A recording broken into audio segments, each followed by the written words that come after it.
Did you know that Hiccup when he was a baby was scared of dragons?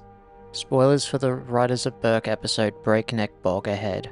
During the episode, Hiccup is looking for a chest that Stoic had ordered but got lost. At the end of the episode, the chest turns out to contain a dragon toy made by Valka. Stoic explains in the episode how Hiccup had thrown it into the sea.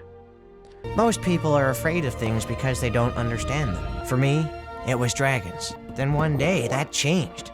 And my greatest fear became my best friend.